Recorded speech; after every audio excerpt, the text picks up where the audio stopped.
समस्या। और अरविंद जी ने एक बड़ी बात कही कि right from Pandit ji to Rahul ji, हर पीढ़ी बाबर के मजार पर गई। क्यों? अगर ये जो कह रहे हैं अरविंद जी ये बात तथ्यात्मक रूप से दुरुस्त है, तो गांधी परिवार का ऐसा क्या राग है, ऐसा क्या अपनत्व है, अपनापा है। जिन्ना इसी देश में जन्मा, क्या बाहर से नहीं आया था घोड़े पे तलवार लेके? इसी जिन्ना के नाना और जिन्ना के बाबा दोनों हिंदू थे, मातृपक्ष पितृपक्ष, कन्वर्टेड था। जिन्ना बाबर की तुलना मैं नहीं कर सकता, मैं इतना मूर्ख थोड़े ना हूं। बाबर इस देश में किसी रूप में स्वीकार्य नहीं। आपकी आप अभी यही है, आप कह रहे हो कि जबान फिसल जाती है और मैं कहता हूं मन का भाव है। ओसामा जी, बाबर जी, नहीं, कुछ तो कनेक्शन है। ब्लूटूथ ऑन कैसे हो जाता अचानक? जब राजशाही थी तब भी राम थे। जब भारत 800-900 वर्ष गुलाम रहा तब भी राम थे। आज भी राम है। भाजपा है तो भी राम है, भाजपा नहीं रहेगी तो भी राम रहेंगे। कांग्रेस है ना रहे तब भी राम रहेंगे। आप राम को चुंगी के चुनाव का वो समझ रहे हैं क्या? कैंपेनर गजब बात करते हो भाई आप लोग। आप जीतो हारो इससे राम का क्या लेना देना और मेरा क्या लेना देना? मैं राम का भक्त हूं। अयोध्या में अवधेश जी जीते। अपन तो अयोध्या लोकसभा सीट नहीं कोई, फैजाबाद, लेकिन चलो आपने अयोध्या कहना शुरू किया। वो दलित समाज से हैं, लेकिन राहुल जी ने उनका किस ढंग से उल्लेख किया? बोले अवधेश जीत गया वहां, उसने अयोध्या में सबको पटक दिया। अवधेश, ऐसा लग रहा है जैसे 2 साल का बच्चा, 82 साल के हैं अवधेश, बताइए। और दलित, उनके साथ ऐसा व्यवहार आपका, और आप कह रहे हो मंदिर में दलित नहीं गए। चुनावों के बीच, राजनीति के बीच फिर से धर्म आ गया और यहाँ पर हिंदू धर्म को लेकर अब चर्चा हो रही है कि किस तरीके से राम मंदिर, जो कि यहाँ पर देखा जाए तो किस तरीके से बीजेपी ने उसको बनाया, यहाँ तक कि बीजेपी ने उसके सारे वोट भी कमाए, लेकिन अब यहाँ पर जो है राम मंदिर के ऊपर एक बड़ा हमला राहुल गांधी करते हुए नजर आए। जब भी प्राण प्रतिष्ठा 22 जनवरी 2024 को हुई तो उसको लेकर एक बड़ा बयान राहुल गांधी ने दिया कि सिर्फ वहां पर नाच गाना हुआ, बड़े बड़े जो व्यापारी थे उनको बुलाया गया और यहाँ पर दलित और जो वहां के कामगार थे उनको सम्मानित नहीं किया गया। यानी फिर एक बड़ा वार यहाँ पर क्या है। और ऐसे में यहाँ पर कहा गया कि अगर आप हिंदू धर्म पे इस तरीके से चीजें कर सकते हैं तो क्या बाकी धर्मों को भी ऐसे कहेंगे? जो उनकी चीजें हैं क्या उनको भी ऐसे कहेंगे? इसके ऊपर एक बड़ी डिबेट है। जिस तरीके से यहाँ पर जो पत्रकार हैं इस डिबेट में बैठे हैं, किस तरीके से उन्होंने कांग्रेस पार्टी और साथ साथ राहुल गांधी का सच किस तरीके से खोल के आप सबके सामने रखा, वो जरा देखिए। और ऐसे कंटेंट को लगातार देखने के लिए हमारे चैनल के साथ बने रहिए और चैनल को सब्सक्राइब कीजिए। क्या आप सोच सकते हैं कि कोई भी बड़ा राजनेता जो एक बड़ी राष्ट्रीय पार्टी का सर्वे सर्वा हो, उस स्तर का नेता किसी भी मुस्लिम समाज के किसी भी बहुत बड़े धार्मिक कार्यक्रम को समझने के लिए मक्का मदीना छोड़िए, अजमेर ही ले लीजिए, उर्स होता है अजमेर में दरगाह पर, दुनिया भर से वो आते हैं वहाँ मुस्लिम श्रद्धालु। क्या उर्स के लिए कोई राजनेता ये कहने का दुस्साहस कर सकता है कि क्या गाना बजाना हो रहा है वहां? नहीं ना, नहीं कह सकता। सपने में भी नहीं कह सकता, नींद में भी नहीं कह सकता, नशे में भी नहीं कह सकता। ये जो तमाम वेटिकन सिटी में जो कार्यक्रम होते हैं, क्रिश्चियन धर्म का जो सर्वोच्च स्थान है वेटिकन सिटी, वहां जो पोप कार्यक्रम कराते हैं, क्या उनको कोई कह सकता है कि गाना बजाना हो रहा है क्या? ये नहीं ना। लेकिन हिंदू धार्मिक आस्था के सबसे बड़े पीठ के रूप में मान्य भगवान राम की जन्मस्थली अयोध्या और उनके जन्म स्थान पर बना भव्य दिव्य और नव्य मंदिर, उसमें जो प्राण प्रतिष्ठा का कार्यक्रम हुआ इस वर्ष 22 जनवरी को, उस प्राण प्रतिष्ठा के कार्यक्रम को कांग्रेस के सर्वे सर्वा और मौजूदा समय में लोकसभा में नेता प्रतिपक्ष राहुल गांधी जी ने नाच गाना घोषित कर दिया। मोहर लगा दी, फाइनल कर दिया, बोले नाच गाना था, नथिंग एल्स। बताइए, नाच गाना बता दिया। मैं तो हैरान हूं, ऐसे विचार आते कहां से हैं और ऐसा दुस्साहस भी कहां से आता है मन में कि लोगों को राजनीति करनी है, जनता के बीच में जाकर वोट हासिल करना की कवायद करनी है, उनमें इतना दुस्साहस आ जाए कि वो करोड़ों करोड़ हिंदुओं की आस्था के पवित्र पीठ को और पवित्र कार्यक्रम को घोषित कर दे कि नाच गाना है, नौटंकी है। भेद उसमें डाला जा रहा है। बात पुरानी है, प्राण प्रतिष्ठा हुए इतने महीने बीत गए, लेकिन उसमें कहा जा रहा है कि वहां कोई दलित नहीं था, कोई पिछड़ा नहीं था। क्या ऐसा पोस्टमार्टम आप दूसरे धार्मिक स्थलों पर आई भीड़ का करते हैं कि उसमें कुरैशी था लेकिन पसमानदा नहीं था? नहीं, कुरैश पसमानदा था तो खान नहीं था, और खान था तो पसमानदा नहीं था। आप करते हैं क्या? नहीं। ईसाइयों में करते हैं क्या कि कन्वर्टेड वाला नहीं था, ओरिजिनल वाला था? नहीं ना। फिर यहां ये दुस्साहस कैसे कर रहे हैं?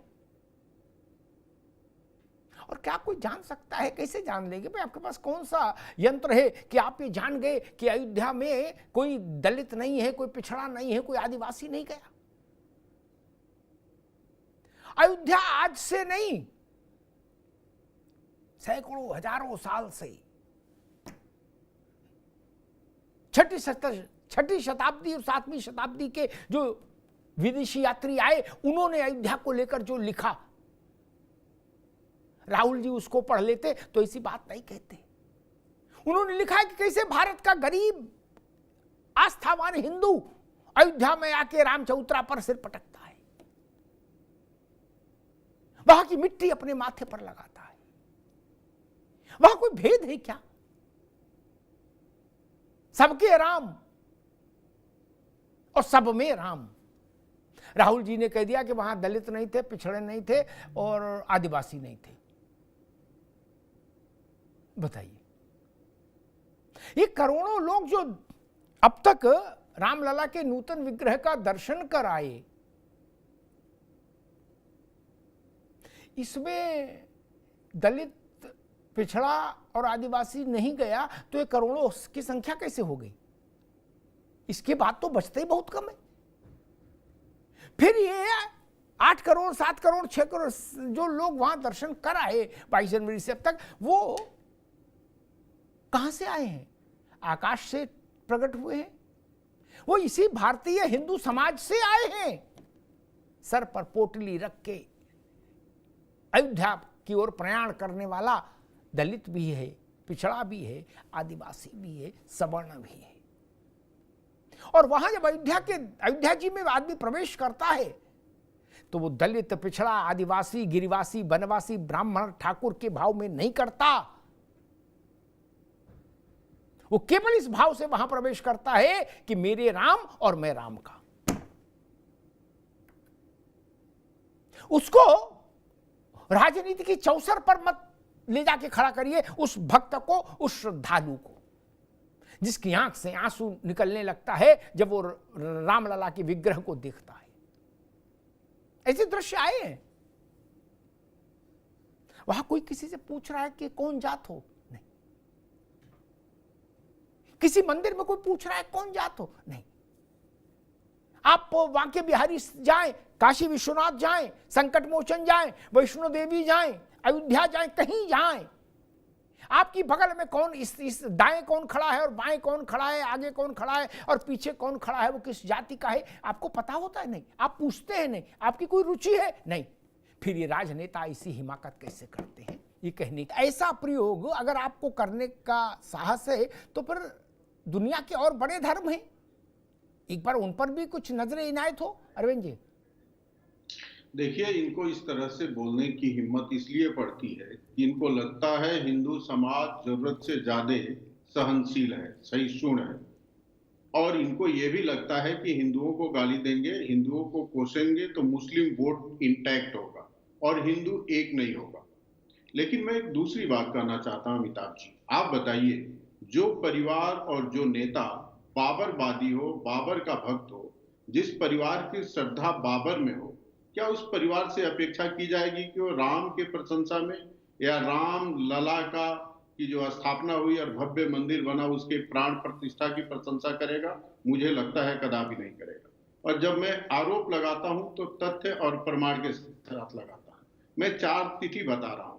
1959 पंडित जवाहरलाल नेहरू बाबर के समाधि पर जाते हैं। 1968 श्रीमती इंदिरा गांधी बाबर के समाधि पर जाती है, सर झुकाती है, सजदा करती है और इसको कलमबद्ध किया है कि नटवर अपनी पुस्तक letters and pride and one life is not enough में। उसके बाद 1976 में राजीव गांधी जाते हैं और 2005 में राहुल गांधी जाते हैं। मैं आपके माध्यम से पूछना चाहता हूं, यहाँ कांग्रेस के मित्र बैठे हैं, कि बाबर इनका क्या लगता है? बाबर से क्या नाता है? क्या कारण है कि दिल्ली से 4000 किलोमीटर दूर बाबर की समाधि पर गांधी नेहरू परिवार की हर पीढ़ी जाती है, वहां सजदा करती है, और दिल्ली से 700 किलोमीटर दूर राम जन्मभूमि पर कोई नहीं जाता है? और इतना भव्य प्राण प्रतिष्ठा हुआ है जिसकी पूरे विश्व में यशोगान हुआ है, पूरा हिंदू समाज और भारतवर्ष पुलकित है। आज उसको नाच गाना कह के उसकी निंदा की जा रही है। इनको बुलाया भी गया था, इनके पार्टी के राष्ट्रीय अध्यक्ष को और नेता प्रतिपक्ष को, लेकिन इनको राम जन्मभूमि पे प्राण प्रतिष्ठा में जाना पसंद नहीं था। यदि किसी मजार पे बुलाया गया होता क्या होता तो ये दौड़े एक बड़ी बात कही कि right from Pandit ji to Rahul ji, हर पीढ़ी बाबर के मजार पर गई। क्यों? अगर ये जो कह रहे हैं अरविंद जी, ये बात तथ्यात्मक रूप से दुरुस्त है, तो गांधी परिवार का ऐसा क्या राग है, ऐसा क्या अपनत्व है, अपनापा है बाबर के साथ? पंडित जी भी अयोध्या नहीं गए, इंदिरा जी भी रामलला के दर्शन करने नहीं गए, राजीव जी फैजाबाद तक गए, रामलला के दर्शन नहीं किए, राहुल जी तो कर गए नहीं, सोनिया जी नहीं, लेकिन बाबर के यहां गए। वो तो समय बता रहे हैं अरविंद जी, विवेक जी। देखिए, राम जी जिनके ऊपर आप बात आज हो रही है, तो राम जी के लिए जो राहुल जी की बात आप शब्द कह रहे हैं, हो सकता है उनके शब्द कहना कुछ चाह रहे हो, कह कुछ और गए हो, लेकिन उनका आशय नाच गाने से ये था कि वहां पे राम जी के चरित्र के अनुसार वहां पे आम आदमी की जो मौजूदगी होनी चाहिए थी वो नहीं थी। ये उनका आशय था। जो हम शब्द की बात कर रहे हैं, और अगर शब्दों की बात करें तो पिछले 10 सालों में जो शब्दावली शीर्ष पद पे बैठे हुए प्रधानमंत्री जी ने करी है, तो उसका एक अलग डिबेट का विषय हो जाएगा। तो आज देखिए, उन्होंने, राम जी तो हमारे देश के हैं, कण-कण में विराजमान हैं, तो उनके लिए इस तरह का शब्द, देखिए राम जी तो वो इस बात को बुरा नहीं मानेंगे जितना जिस तरीके से व्याख्या उनकी हो रही है। राम जी के बुरा मानने वाले वो हैं जो राम जी के ऊपर अपना पेटेंट समझते हैं, जिन्होंने राम जी के नाम से 200 से 300 हुए, उनको ही लग रहा है, राम जी को नहीं लग रहा है। और बल्कि राम जी तो प्रसन्न हो रहे होंगे कि हमारा नाम राहुल जी ने लिया, और जिनको हमने सब कुछ दिया वो 4 जून के बाद उन्होंने एक बार नाम नहीं लिया हमारा। समझिए आप ये।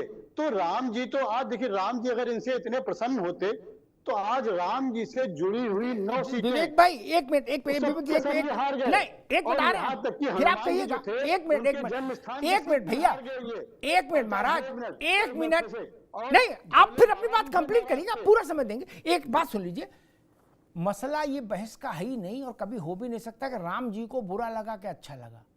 हमको बुरा लगा, देश को बुरा लगा, मसला राम जी का थोड़ी ना है। विग्रह का विषय नहीं होता, विग्रह का सम्मान भक्त का विषय होता है।